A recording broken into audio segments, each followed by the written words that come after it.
जागतिक तंबाखू विरोधी दिनानिमित्त आनंदवन येथे जनजागृती कार्यशाळा संपन्न। व्यसनमुक्ती प्रतिज्ञा घेऊन व्यसनमुक्ती जनजागृती कार्यात सहभागी होऊन जनजागृतीचे आवाहन करण्यात आले।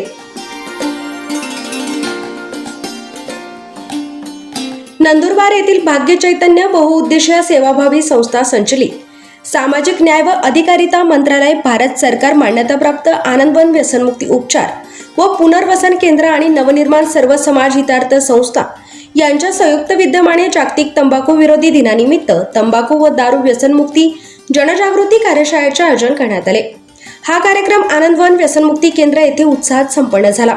यावेळी व्यसनमुक्तीची प्रतिज्ञा घेण्यात आली।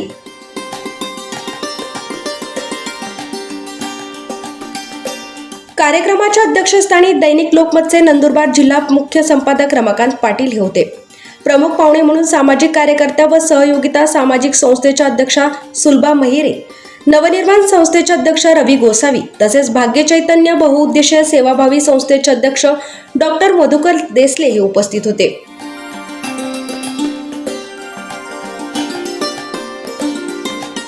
कार्यक्रमाच्या प्रारंभी उपस्थितांनी तंबाखूचे सेवन न करण्याची तसेच इतरांनीही त्यापासून दूर राहण्यासाठी प्रोत्साहित करण्याची सामूहिक प्रतिज्ञा घेतली।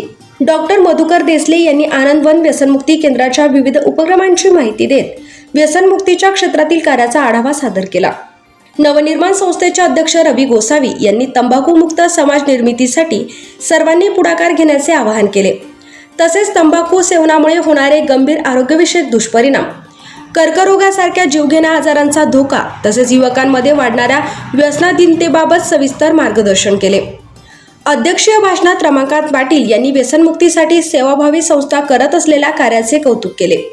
सुलभा महिरे यांनी व्यसनाधीन व्यक्तींबाबत समाजातील गैरसमज दूर करण्यासाठी संवेदनशील दृष्टिकोन आवश्यक असल्याचे सांगितले। यावेळी नवनिर्माण संस्थेच्या प्रकल्प व्यवस्थापक सुषमा सूर्यवंशी, कर्मचारी उज्ज्वला कोकणी, मयुरी माळी, दिव्या शिरसाट तसेच आनंदवन व्यसनमुक्ती केंद्राचे पदाधिकारी, कर्मचारी, MSW व DSWचे विद्यार्थी मोठ्या संख्येने उपस्थित होते। MSW विद्यार्थ्यांनी मोदा वसावे, जानवी संजय पाटील यांनी जनजागृतीपर माहिती दिली। निरोगी व व्यसनमुक्त समाज घडवण्यासाठी प्रत्येक नागरिकाने स्वतः तंबाखूचे सेवन टाळून इतरांनाही व्यसनमुक्तीसाठी प्रेरित करावे आणि तंबाखूमुक्त गाव व तंबाखूमुक्त भारत निर्मितीच्या अभियानात सहभागी व्हावे असे आवाहन कार्यक्रमात करण्यात आले। कार्यक्रम यशस्वी करण्यासाठी नवनिर्माण संस्थेचे श्वास कोकणी, दिव्या शिरसाट, उज्ज्वला कोकणी, आनंदवन व्यसनमुक्ती केंद्राचे सुभाष कोकणी, विशाल दराडे, अर्चना बागुल यांनी परिश्रम घेतले।